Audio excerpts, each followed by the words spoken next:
తీసుకుంటాను పెన్షన్ వస్తుందమ్మా. వ్యాపారం ఏదైనా జాగ్రత్త అమ్మా, ఓకేనా? నాయకుడికైనా గాంధారం ఊళ్ళోకి వచ్చిందట అమ్మవారు. వస్తే అందరూ వాంతులు విరేచనాలు అయిపోయి చచ్చిపోతాంటట. ఆ అమ్మకు ఒక్కడే కొడుకట. అమ్మ నా ఒక్క కొడుకు చచ్చిపోతాడు అనేసరి బోన్ పెట్టలేడు తాళం వేసిందట ఆ కొడుకుని. ఈ అమ్మవారు వెళ్ళి బాబు ఈ చెంపని పేను కరుస్తాను చూడరా అన్నదట. తగాళ్ళ కళ్ళు మెరుగుతారు అలా చచ్చిపోండి ఆ బోన్ పెట్లు.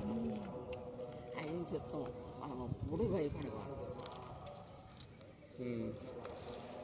కష్టపడేవాకముందే తప్పదు. సావు భయపడకూడదు. ఎలా రమ్మని సెలవు అయితే అలా పోతాం.